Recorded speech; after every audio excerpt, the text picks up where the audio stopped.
आनंदाच्या फुला फुलाची घरात सजली बाग बरोबर सोन पावले मांगल्याची देव नंदनी भावे स्नेह हारल्या आपुलकी शिवसेची दोरी त्याच काही शिंपण करते वात्सल्याचे आईची पुढे आहे. ऐके गोष्टी आजोबांच्या आजीसोबत गाठी ऐके गोष्टी आजोबांच्या आजीसोबत गाठी होती. लेखपुराची बाबांची दादाची गंगा मुलगी असता बागडते चैतन्याचा परकी होऊन जाते तेव्हा घरात अश्वत दोन घरांचा दुवा सांगते चिंपाळे दुखते नाही. दोन घरांचा दुवा सांगते चिंपाळे दुखते नाही. वळण लावते कौशल्याने संस्काराचे देऊन वळण लावते कौशल्याने संस्काराचे देऊन कवेतली जगासरवण्या विश्वासाचे मिळतात. कवेतली जगासरवण्या विश्वासाचे मिळतात. सृजनत्वाची मातृदेवता विश्वजित भिजले भिजला विश्वजित भिजले भिजला. धन्यवाद मॅडम. त्यानंतर मी अमृता दळसाई मॅडम स्नेहा रसाळ मॅडम त्यांना विनंती करते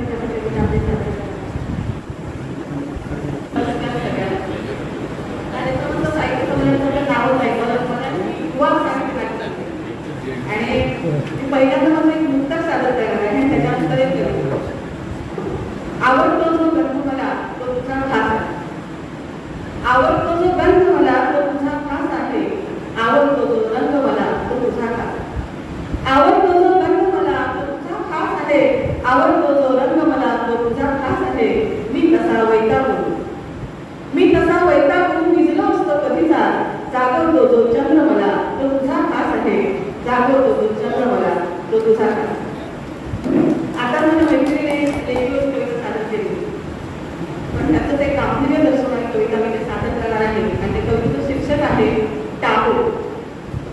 शर्मे नाही कशी जराही शरम होती नाही. शर्मे नाही कशी जराही शरम होती नाही. गर्भातली आता रक्त गरम होते नाही. शर्मे नाही कशी जराही शरम होती नाही. गर्भातली आता रक्त गरम होते नाही. स्त्रीत्व अवसान काढते. स्त्रीत्व अवसान काढते वात्सल्य हात चोरते. स्त्रीत्व अवसान काढते वात्सल्य हात चोरते. मातृत्व ही जगात आता परत बोलले नाही. शर्मे नाही कशी जराही शरम बोलले नाही. चालूच आहे नाकारणे. चालूच आहे नाकारणे जन्मा आधीच ठोकारणे. चालूच आहे नाकारणे जन्मा आधीच ठोकारणे. माणुसकीचे कुठेच राही मलम पुरले नाही. माणुसकीचे कुठेच राही मलम पुरले नाही. शर्मे नाही कशी जराही शरम बोलले नाही. येणाऱ्या नव्या जीवा खोल टाको विचार शिवा. येणाऱ्या नव्या जीवा खोल टाको विचार शिवा. कुठे जन्म जर जन्माला जन्म बोलले नाही. शर्मे नाही कशी जराही शरम बोलली नाही. गर्भातले आता रक्त गरम बोलले नाही. गर्भातले आता रक्त गरम बोलले नाही. धन्यवाद.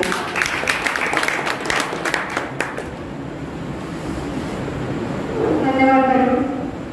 प्रिया मॅडम आणि स्नेहा मॅडम यांनी आपल्याला स्त्री आणि लेख अशा दोन्ही एक बद्ध असं एक नातं असं स्पष्ट केलं. पहिल्यांदा आपण ह्या सगळ्या कविता वाचत असताना स्त्रीला माणूस म्हणून स्वीकारत जाऊया. म्हणजे हे नातं स्त्री असेल मुलगी असेल ते जास्त बहरत जाईल याची आपण एक जाणीव ठेवूया. त्यानंतर अनुप्रिया प्रभू मॅडमना मी विनंती करते की त्यांनी आपली कविता सादर करा. नमस्कार. माझी कविता मालवणीमधून आहे. आणि मालवणी म्हटल्यानंतर मासे येतात आणि त्यात करून पण बांगडा येतो. तर त्याच्यावरती आधारित एक कविता आहे. ऐका. रोज रोज त्याच्या आठवणी काळी जाता खालदावरता.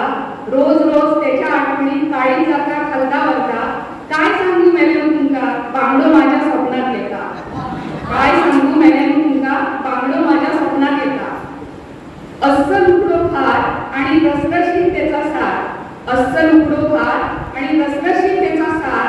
तोंडीला वाजले फुगडो नी सोलकडीची धार सपनाशी रंगत मन पार उडान जाता सपनाशी रंगत मन पार उडान जाता आणि तीच डाळ तेच भाजयो का नुसतो कंटाळो येता काय सांगू मेलन तुमका बांगडो माझ्या स्वप्नात येता रोज रोज त्याच्या आठवणीत काळी जाता खालता वरता सौंदर्य काय वर्णनाचा सौंदर्य काय वर्णनाचा मनात याड लावता नितळ चकचकीत कांतीर थोडा चंदेरी खुणावता सौंदर्य काय वर्णनाचा मनात याड लावता नितळ चकचकीत कांतीर थोडा चंदेरी खुणावता सडपातळ रेशमी बांगड्या बघीत रवांचा वाटता सडपातळ रेशमी बांगड्या बघीत रवांचा वाटता तरीच तो पापलेट सुरमईत जरा जास्तच फुलान दिसता काय सांगू मेल्या तुमका बांगडो माझ्या स्वप्नात येता रोज रोज त्याच्या आठवणीत काळी जाता खालता वरता रोज रोज त्याच्या आठवणीत काळी जाता खालता वरता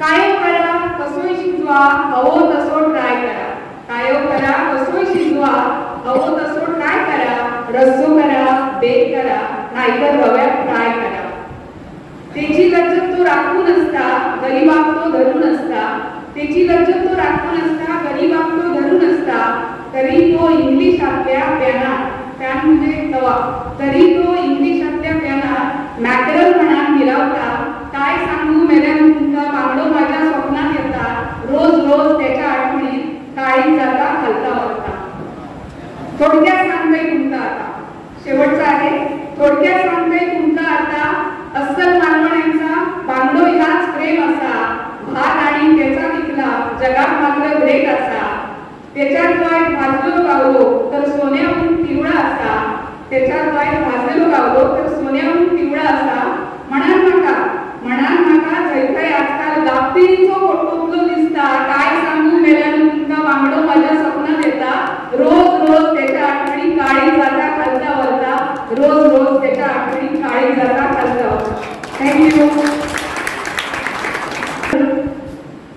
एवढं छान वर्णन करून केल्याच्या नंतर मी जरा शांतही माणसांचा प्रॉब्लेम जोडू त्याच्यानंतर मी विनंती करते गोष्टी कोणत्या येतात अपेक्षा करूया. नमस्कार, माझ्या स्वरचित कवितेचे नाव आहे ये ना परत दादा. खूपदा तू नसूनही जवळ असल्याचा भास होतो, खूपदा तू नसूनही जवळ असल्याचा भास होतो. तो भास आहे हे कळल्यावर मात्र जीवाला त्रास होतो, तो भास आहे कळल्यावर मात्र जीवाला फार त्रास होतो. दादा तू प्रत्येक संकटात माझ्या मागे ठामपणे उभा राहून पाठिंबा दिला.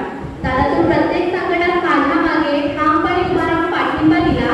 मग देवाने तुला माझ्यापासून दूर नेऊन का माझा विश्वासघात केला?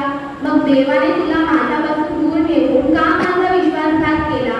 आजही तुझ्या आवाजाची वाट पाहतेय, आजही तुझ्या आवाजाची वाट पाहतेय. कधीतरी सोनू म्हणशील म्हणून रोजच मरते, कधीतरी सोनू म्हणशील म्हणून रोजच मरते. खोडकर असलास तरी खरा होतास तू, खोडकर असलास तरी खरा होतास तू. या बहिणीच्या नजरेतील कोहिनूर हिरा होतास तू, या बहिणीच्या नजरेतील कोहिनूर हिरा होतास तू. कितीही मानलेले भाऊ असले तरी कोणताही हट्ट मी त्यांच्याकडे करू शकत नाही, कितीही मानलेले भाऊ असले तरी कोणताही हट्ट मी त्यांच्याकडे करू शकत नाही. कारण सख्या भावाची जागा जगातील कोणती दुसरी व्यक्ती घेऊ शकत नाही, कारण सख्या भावाची जागा जगातील कोणती दुसरी व्यक्ती घेऊ शकत नाही. 18 वर्षे पूर्ण झाली म्हणून माझा वाढदिवस धूमधडाक्यात साजरा केला. 18 वर्षे पूर्ण झाली म्हणून माझा वाढदिवस धूमधडाक्यात साजरा केला. पण आई वडिलांसोबत मला एकटं करून तू का रे निघून गेलास? पण आई वडिलांसोबत मला एकटं करून तू का रे निघून गेलास? आयुष्यभर सत्वेन असं वचन देऊन अर्ध्यावरच सोडून गेला, आयुष्यभर सत्वेन असं वचन देऊन अर्ध्यावरच सोडून गेला. माझा आधार माझ्यापासून दूर नेताना त्या देवानेही विचार नाही केला, माझा आधार माझ्यापासून दूर नेताना त्या देवानेही विचार नाही केला. येणा परत दादा आई वडिलांना कसा धीर देऊ, येणा परत दादा आई वडिलांना कसा धीर देऊ. की डोळ्यात अश्रू लपवून फक्त तुला सांगण्यास शोधत राहू, की डोळ्यात अश्रू लपवून फक्त तुला सांगण्यास शोधत राहू. धन्यवाद. धन्यवाद अपेक्षा. नातं म्हटलं मग ते कोणतंही असतं, फक्त ते प्रेमाने बोलत राहिलं की ते आपलेपणानं अनेक जणांना जोडत जात असतं. आणि त्यातलाच आपला एक म्हणजे खोडकर असतोय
भारत मातेच्या रक्षणाचा घेतलाच तू ध्यास.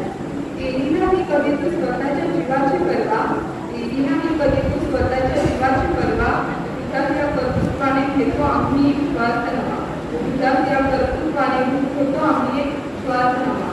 एवढीच प्रार्थना तुला उदंड आयुष्य लाभो, एवढीच प्रार्थना तुला उदंड आयुष्य लाभो. उतरल्या अंकुशा गुणात सलाम सैनिक हो, उतरल्या अंकुशा गुणात सलाम सैनिक हो. जय हिंद. प्रेम जरी निस्वार्थ असले तरी खरंच कोणी निस्वार्थपणे प्रेम करत नाही.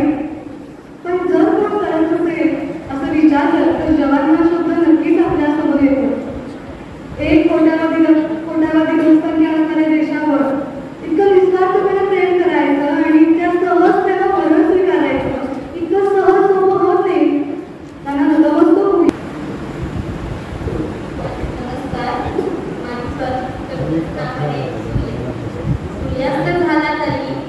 सूर्यास्त झाला तरी पुन्हा उद्या उठवे, सूर्यास्त झाला तरी पुन्हा उद्या उठवे. दिवस आहे माझा रात्र कधीतरी काढे, दिवस आहे माझा रात्र कधीतरी काढे. नका असं कोणी मला माझे देश दाखवे, नका असं कोणी मला माझे देश दाखवे. वेणे साडे नित्याचे रोज नभाला मी भेटे, वेणे साडे नित्याचे रोज नभाला मी भेटे. दुसऱ्यांसाठी स्वतःला जाळत नभात पुन्हा मी दिसे, दुसऱ्यांसाठी स्वतःला जाळत नभात पुन्हा मी दिसे.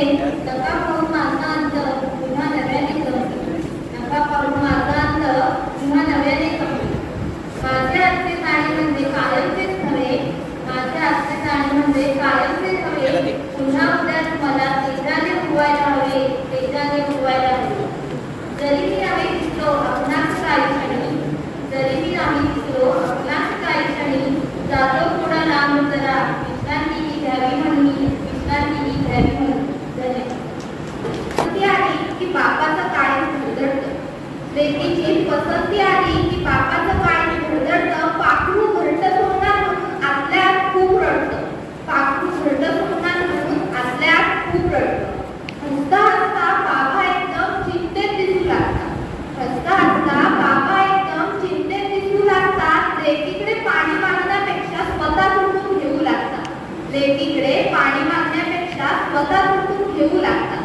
माझ्या घरातला चिंचिवाट आता कायमसाठी थांबणार, माझ्या घरातला चिंचिवाट आता कायमसाठी थांबणार असतो. म्हणून बाप लेक झोपल्यावर तिच्याकडे बघून रडत असतो, म्हणून बाप लेक झोपल्यावर तिच्याकडे बघून रडत असतो.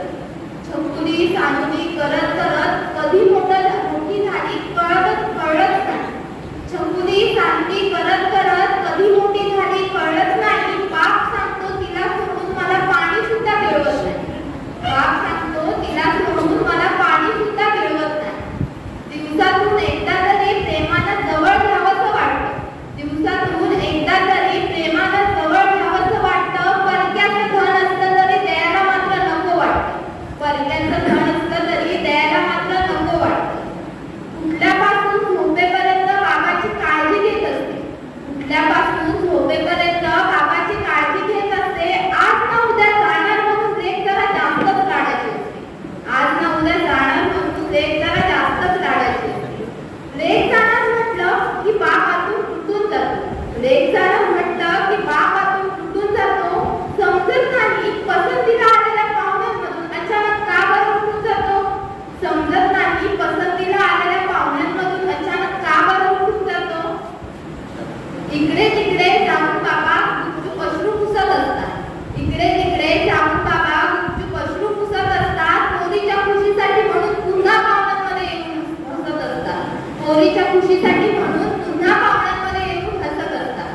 तिच्यासोबत घालवलेला वेळ रोज रोज आठवत राहतो, तिच्यासोबत घालवलेला वेळ रोज रोज आठवत राहतो. डोळ्यात येणाऱ्या आसमांना बाप परत परत काढत राहतो, डोळ्यात येणाऱ्या आसमांना बाप परत परत काढत राहतो. बरं नसल्यावर औषध गोळी घेतली का आता कोण विचारणार ग, बरं नसल्यावर औषध गोळी घेतली का आता कोण विचारणार ग. जास्त गोड खाऊ नका असं कोण बोलणार ग,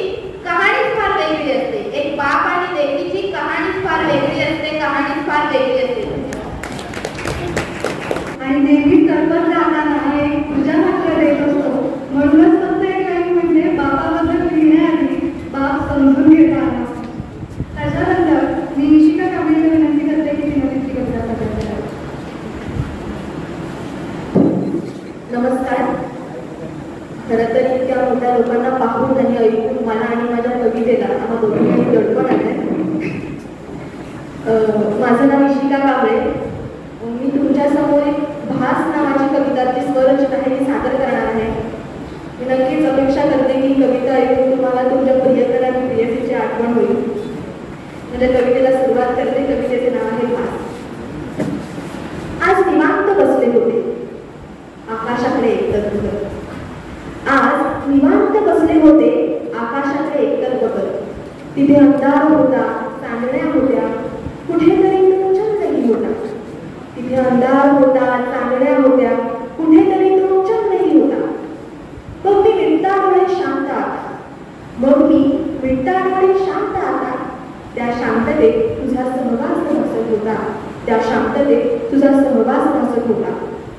मग मी अजूनही शांत झाले. माझ्यासाठी ढगही शांत झाले. मग मी अजूनही शांत झाले. माझ्यासाठी ढगही शांत झाले. मंद होता वारा, मंद होता वारा. त्या वाऱ्याचा स्पर्श होता समुद्र झाला सारा. तुझ्यासारखा तो मला छेडत होता. त्या छेडण्यातही मला तुझा सहवास दिसत होता. तेवढ्यात हळूच पानांची सळसळ झाली. तेवढ्यात हळूच पानांची सळसळ झाली. फुले, झाडे, पानेही डोलत होती. मीही त्यात सामील झाले. मीही त्यात सामील झाले. तो एक वेगळाच उत्साह होता. कारण त्या उत्साहातही मला तुझा सहवास दिसत होता. मग माझ्या लक्षात आले की जी वाट रिकामीच होती ती मी पुन्हा एकदा वळत होते. मग माझ्या लक्षात आले की जी वाट रिकामीच होती तिथे मी पुन्हा एकदा वळत होते. परत एकदा अपयश येणार हे मला चांगले कळत होते. तरीही तो प्रवास चालू होता. तरीही तो प्रवास चालू होता. कारण त्या प्रवासातही मला तुझा सहवास दिसत होता. तुझा सहवास दिसत होता. आता मात्र डोळे पाणावले. आता मात्र डोळे पाणावले. आठवणींच्या पेठाऱ्यातनं हळूच एक अश्रू बाहेर पडला. आता मात्र डोळे पाणावले. आठवणींच्या पेठाऱ्यातनं हळूच एक अश्रू बाहेर आला. त्या अश्रूच्या सोबती तो काळा अंधार होता. त्या अश्रूच्या सोबती तो काळा अंधार होता. आणि त्या अंधारात सुद्धा मला तुझा सहवास बसत होता. मग मी मोकळे सोडता केस माझे. मग मी मोकळे सोडता केस माझे. तो गारवा माझ्या समोर आला. मग मी मोकळे सोडता केस माझे. तो गारवा माझा समोर आला. हळूच त्याचा स्पर्शही झाला. तो मला काहीतरी सांगत होता. तो मला काहीतरी सांगत होता. आणि त्या सांगण्यातही मला तुझा सहवास बसत होता. खरं तर ती रात्रच वेळी होती. अहो खरं तर ती रात्रच वेळी होती. आणि तिच्यासोबत मीही वेळी. आमचा हा वेळेपणाचा खेळ तासोतास चालू होता. आमचा हा वेळेपणाचा खेळ तासोतास चालू होता. आणि त्या खेळातही मला तुझा सहवास बसत होता. तुझा सहवास बसत होता. धन्यवाद.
भवानी आईचा आशीर्वाद दया लागला. असा तो मातृपितृ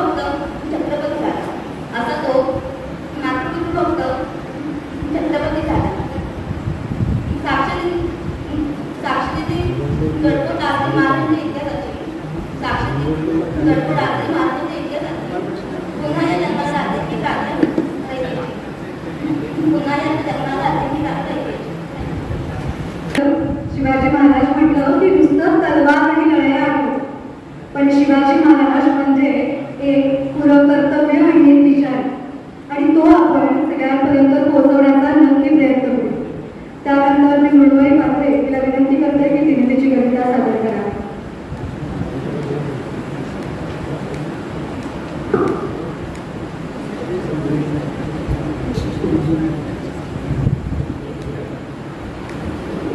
नमस्कार. मगाशीच माझी मैत्रीण आणि सिनियर आकांक्षा तिने बाबा आणि लेकीचं नातं एक कशा प्रकारचं असतं याबद्दल तिची कविता सादर केली.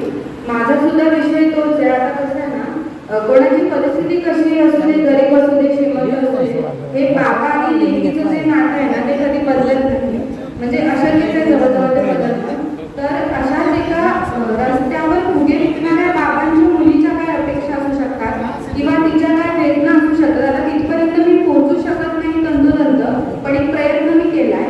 बघा ती काय म्हणते तिच्या बाबांना. कवितेचं नाव आहे एवढं माझ्यासाठी करशील ना रे बाबा.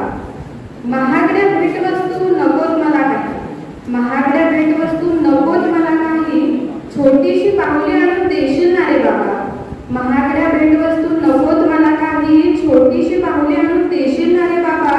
परत नाही करणार मी कसलीच मागणी, परत नाही करणार मी कसलीच मागणी. एवढा फक्त हट्ट पुरवशील ना रे बाबा, एवढा फक्त हट्ट पुरवशील ना रे बाबा.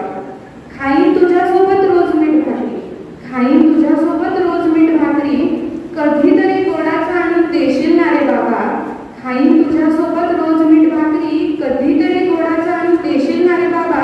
नवा कोरा नसला तरी चालेल मला, नवा कोरा नसला तरी चालेल मला, जुना एक फ्रॉक आणून देशील ना रे बाबा, जुना एक फ्रॉक आणून देशील ना रे बाबा.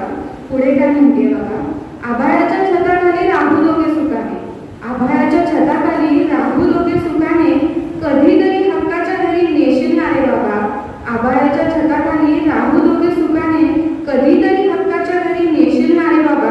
रोज तुझा वेळ मी अजिबात मागणार नाही, रोज तुझा वेळ मी अजिबात मागणार नाही, कधीतरी अंगणात मला खेळवशील ना रे बाबा, कधीतरी अंगणात मला खेळवशील ना रे बाबा. तिची इच्छा आहे की शिकून व्हायचंय मला हे प्रगत, शिकून व्हायचंय मला हे प्रगत, शाळेत मला रोज पाठवशील ना रे बाबा. शिकून व्हायचंय मला हे प्रगत, शाळेत मला रोज पाठवशील ना रे बाबा. नवीन दप्तर कपडे काही काही नको मला, नवीन दप्तर कपडे काही नको मला, 4-2 पुस्तकं आणून देशील ना रे बाबा, 4-2 पुस्तकं आणून देशील ना रे बाबा. नंतर एक स्वप्नातून सकाळी पडलेल्या स्वप्नातून आपल्याला एक जाग यावी तसा एक प्रकार. आणि मी म्हणते मी ही अशी वेंधळी उगाच स्वप्न बघते, मी ही अशी वेंधळी उगाच स्वप्न बघते, पण स्वप्न माझी पूर्ण तू करशील ना रे बाबा. मी ही अशी वेंधळी उगाच स्वप्न बघते, पण स्वप्न माझी पूर्ण तू करशील ना रे बाबा. माहीत आहे मला हे एवढं सोपं नाही, माहीत आहे मला हे एवढं सोपं नाही, माझ्यासाठी फुग्यात श्वास भरून तुझा विकशील ना रे बाबा, माझ्यासाठी फुग्यात श्वास भरून तुझा विकशील ना रे बाबा. धन्यवाद.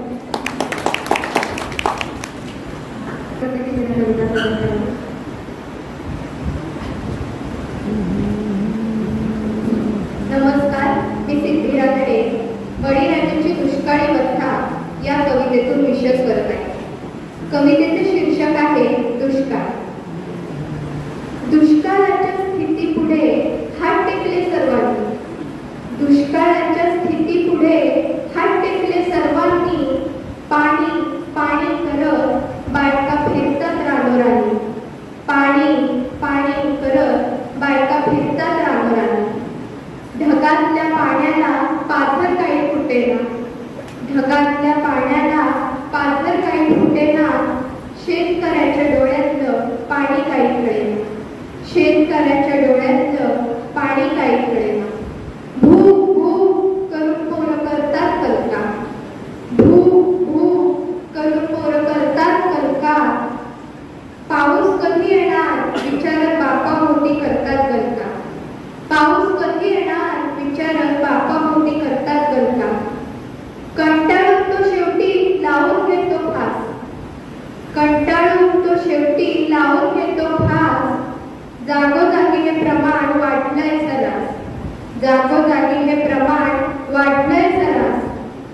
अशा या दुष्काळग्रस्तांना देऊ मदतीचा हात, अशा या दुष्काळग्रस्तांना देऊ मदतीचा हात. नुसतं हळहळून नाही, नुसतं हळहळून नाही, तर घासाला देऊन घास, घासाला देऊन घास, घासाला देऊन घास. धन्यवाद.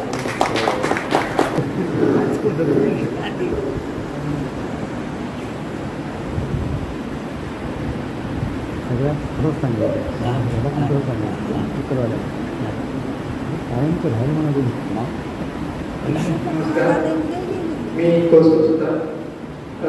कविता सादर करण्याबद्दल एक छोटासा परिचय करून देतो माझा स्वतःचा. मी Sahyadri school of art Savarde या चित्रशिल्प कला महाविद्यालयातून कला शिक्षक पदविका आणि रेखावर्ग कला म्हणजे drawing and painting portrait specialization उत्तीर्ण आहे. आणि सद्यस्थितीत मी व्यावसायिक चित्रकार आणि Shri Shantaram Bhat English medium school कोणी येथे कला शिक्षक म्हणून कार्यरत आहे. तर बाप लेकीचं प्रेम ऐकलं, भाऊ बहिणीचं प्रेम ऐकलं, जवानांवरचं प्रेम ऐकलं, बांगडा स्वप्नात आला की काय होतं ते पण ऐकलं. पण महत्वाचं प्रेम राहता कामा नाही, यासाठी पहिल्यांदाच प्रेमात पडलेल्या प्रियकराने प्रियसेची काय अवस्था होते आणि त्या प्रियकराची काय अवस्था होते ते थोडक्यात सांगतो. माझी मुख्य कविता आहे कवितेस माझ्या. पण त्या कवितेस माझ्या कवितेकडे येण्या अगोदर सुरुवात काय असते, हवे काय म्हणतात ते प्रेमाचे वादळ वाहू लागल्यानंतर 2 मिनिटात संबोधतो. जणू तू शब्द माझे पाहताच काळे सुचावे, जणू तू शब्द माझे पाहताच काळे सुचावे, लाजून हसल्यावर प्रेमात तुझ्याकडे. मयूर नेहमी डोळे तुझे, मी तुझे अश्रू व्हावे, शब्दा शब्दांच्या मिलनातून गीत तू माझे बनावे. लाल लुसलुशीत डाळिंबाचे दाणे तसे तुझे ओठे, लाल लुसलुशीत डाळिंबाचे दाणे तसे तुझे ओठे, ओठा ओठांचे मिलन घडतात स्वर्ग बदलाचा. मी कवितेला सुरुवात करतो. कवितेस माझ्या एक प्रपोजल आहे, गोड प्रपोजल, जे प्रियकर आपल्या प्रियसीला सांगतो की कवितेस माझ्या ना वाचण्याची गरज आहे, येऊन घे हातात, ही कविता तुझीच आहे. कवितेस माझ्या अजूनही श्रावणाचा स्पर्श नाही, उगाच तो येत जात आहे, न जाणे काय होईल त्याचे, मनातच माझ्या गणदाट आहे. कवितेस माझ्या कोणती ना चाल आहे ना कोणता ताल आहे, ऐकशील जेव्हा तू मनातून, कधी मारवा तर कधी यमन आहे. कवितेस माझ्या भास होती तुझ्या हसण्याचे, कवितेस माझ्या भास होती तुझ्या हसण्याचे, चाहूलही कशाचे आहे, पैंजण तुझा जो हरवला होता तो अजूनही माझ्या खिशात आहे. कवितेस माझ्या पडती शब्द अपुरे, लिहिल्याच्या कित्येक कविता तुझ्या, त्या डायरीला नाव तुझेच आहे, ना वाचण्याची गरज आहे, येऊन घे हातात, ही कविता तुझीच आहे. धन्यवाद. नमस्कार. आताच कौस्तुभ सरांनी प्रेमिका आणि प्रेमवीर याबद्दल कविता लिहिली, त्यालाच धरून मी पुढे कविता म्हणणार किंवा कविता स्वरचित आहे ते सांगणार आहे. प्रियसीच्या डोळ्यातील कुपित भाव आज प्रियकराने ओळखलेले आहे आणि त्याचमुळे प्रियर काय म्हणतोय हे बघूया. डोळ्यांचे ते गुपित भाव ओठांवर नकळत येऊ लागले, हलकेच मग ओठांवर येऊन मनातले ते बोलू लागले. लाजूनी हसण्या मागचे ते इशारे मी जाणतो आहे हे सांगू लागले. लाजूनी हसण्या मागचे ते इशारे मी जाणतो आहे हे सांगू लागले. डोळ्यांचे ते गुपित भाव ओठांवर आज अलगद आले. जाणूनी आहे सारे ते बहाने, जाणूनी आहे सारे ते बहाने, ते नजरेला या दिसू लागले. आहे त्या बहाण्यातून लाजरा तो होकार, ते मनाला आज कळू लागले. डोळ्यातील ते गुपित भाव आज ओठांवर अलगद आले. आता नाही कसलीच भीती, आता नाही कसलीच भीती, ना उरली वेळ आता वाट पाहण्याची.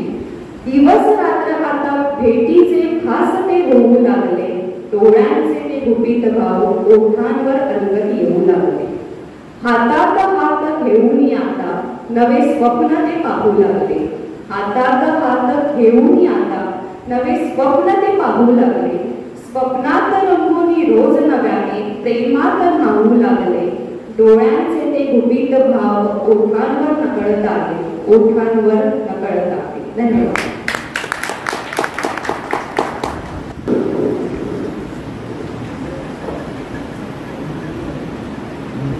नमस्कार. महाराष्ट्र साहित्य परिषद पुणे शाखा लांजा व कला वाणिज्य व विज्ञान महाविद्यालय आयोजित मराठी युवा साहित्य नाट्य संमेलन आणि या संमेलनातील कवी संमेलनातील हे सर्व कवी यांचं मी सर्वप्रथम अभिनंदन करतो. त्यांनी आपल्या उत्तम कविता इथे सादर केल्या. असं म्हणतात, जे न देखे रवी ते देखे कवी. सामाजिक विषय, नातेसंबंध, विविध विषयांच्या कविता सादर केल्या. खरं तर कविता हा ओळखच जास्त वेळ घेणार नाही. अध्यक्ष वाटतो पाहिजे कविता साहित्यातला महत्वाचा प्रकार आहे आणि कविता लिहिणं इतकं सोपं नाही. तरी सुद्धा आजकालच्या व्हॉट्सअप युनिव्हर्सिटीमध्ये कवींचा सुळसुळाट झालेला आहे. पण चांगली कविता कशी लिहू शकतो मी शिकतोय तरी सांगतो की चिंतन, मनन आणि वाचन याच्या माध्यमातून तुम्ही चांगली कविता लिहू शकता. कधी कुसुमाग्रज पाडगावकरांपासून सध्याचे जे कवी आहेत सगळ्यांची नावं घेत नाही, सगळ्यांच्या कविता वाचल्या पाहिजे. कवितांचे विविध प्रकार आहेत. वृत्तबद्ध कविता असतील, गझल असेल, अभंग, अष्टाक्षरी, मुक्तछंद याचा अभ्यास करून तुम्ही कविता लिहिल्या पाहिजेत. पण लिहिताना एका गोष्टीचं भान तुम्ही राखा, सर्वांसाठीच आहे, नवोदितांसाठी, की आपल्याला काय चांगलं जमतं स्वतःला ओळखा, स्वतःची स्वतंत्र शैली निर्माण करा आणि मग कविता लिहा. तुमचं वेगळेपण जपा. निश्चित तुम्ही कवी म्हणून नावारूपाला या. चांगली कविता कशी असावी तर तुकाराम महाराज म्हणतात, तुका म्हणे माझे शब्द पुढोपरी अर्थ पाण्यावरी तरका. आणि अशा प्रकारच्या कविता तुम्ही लिहाव्या. बोलण्यासारखं खूप आहे पण वेळ कमी असल्यामुळे मी सरांना विनंती करतो की आपल्या या शाखेमार्फत काव्यलेखन कार्यशाळा जर आयोजित करता आली तर निश्चित तिथे अधिक विस्ताराने बोलता येईल. माझ्यापेक्षा अजून उत्तम कवी आहेत, त्यांना इथे आमंत्रित करून आपण बोलू शकतो. सकाळपासून आमचे राजेश दादा आले होते, संमेलनाचे अध्यक्ष राजेश देशपांडे, त्यांचा पायरा नावाचा कविता संग्रह आहे. विजय कोळेकर सरांनी आपल्याला कवितेविषयी सांगितलं, प्रकाश देशपांडे सरांनी कवितेबद्दल सांगितलं. त्याच्यामुळे अधिक मी न बोलता माझं भाषण आटोपते घेणार आहे. कारण आमचे प्रसाद सर फार छान सांगतात की प्रेम कधी तराजूत बोलू नये आणि जिथे मोठी माणसं असतात तिथे आपण जास्त बोलू नये. त्याच्यामुळे मला इथे अध्यक्ष म्हणून निमंत्रित केल्याबद्दल मी आयोजकांचे आभार मानतो. आमचे विलास कोळेकर सर आणि माझे मित्र विजय हटकर यांचेही आभार मानतो. आणि तुम्हा सर्वांना सांगतो की लिहित राहा, वाचत राहा, तुमची वेळ येईल. गझलकार गोविंद नाईक म्हणतात की वेळ येते कधी ना कधी चांगली, वेळ येते कधी ना कधी चांगली, वेळ वेळेसही द्यायला पाहिजे. आणि तुमची निश्चित वेळ येईल हे सांगतो. आणि या सत्राचा समारोप करण्यापूर्वी माझी एक कविता तुमच्या समोर सादर करतो आणि थांबतो. माझ्या कवितेचं शीर्षक आहे चल गाड्या गावाकडे जाऊया. माझ्यासारखा तरुण मुंबईत जो गेलेला आहे ते मला त्याची घुसमट या कवितेतून सादर करतोय. चल गाड्या गावाकडे जाऊया या शहरात राहिलंय का, चल गाड्या गावाकडे जाऊया या शहरात राहिलंय काय, ट्रेन मध्ये लटकती पाय कधी घसरतील याचा नेम नाही. चल गाड्या गावाकडे जाऊया या शहरात राहिलंय. गर्दी मुंग्याला टाकते मागे, गर्दी मुंग्याला टाकते मागे, माणूस माणसासमोर वागे, मढ्यावर सुद्धा चालत राहते पाय. चल गाड्या गावाकडे जाऊया या शहरात राहिलंय. पावला पावलाला असतं टेन्शन, पावला पावलाला असतं टेन्शन, कोणी करत नाही कोणाला मेन्शन. पावला पावलाला असतं टेन्शन, कोणी करत नाही कोणाला मेन्शन. करून मोठेपणा जो तो स्वतःच फुटेज खाय, चलगड्या गावाकडे जाऊया या शहरात राहिलेल्या धक्काबुक्की गुदमरतो विश्वास धक्काबुक्कीत गुदमरतो विश्वास अर्धा वेळ खातोय प्रवास धक्काबुक्कीत गुदमरतो विश्वास अर्धा वेळ खातोय प्रवास ऑफिसला पोहोचायचं काय खरं नाही चलगड्या गावाकडे जाऊया या शहरात राहिलेल्या आणि आमच्यासारखे नोकरदार माणसाची परिस्थिती सांगतो की ईएमआय वर चाललंय जीवन ईएमआय वर चाललंय जीवन क्रेडिट कार्ड संपवतंय धन ईएमआय वर चाललंय जीवन क्रेडिट कार्ड संपवतंय धन मन थंडला मग किसा कमी आहे चलगड्या गावाकडे जाऊया या शहरात राहिलेल्या आणि शेवटची दोन कडवी अशी की विसरत चाललोय बघ जगायचं विसरत चाललोय बघ जगायचं कधी एकमेकांकडे बघायचं विसरत चाललोय बघ जगायचं कधी एकमेकांकडे बघायचं इथं वेळेला काय किंमत असलेली नाही चलगड्या गावाकडे जाऊया या शहरात राहिलंय काय आणि शेवटचं कडवं असं की गावच्या मातीत कष्ट करू गावच्या मातीत कष्ट करू मोकळ्या हवेत मस्त राहू गावच्या मातीत कष्ट करू मोकळ्या हवेत मस्त राहू इथली हवा बदलते मन माझं रमत नाही चलगड्या गावाकडे जाऊया या शहरात राहिलंय काय चलगड्या गावाकडे जाऊया या शहरात राहिलंय धन्यवाद पुढील चित्र विशाखा मॅडम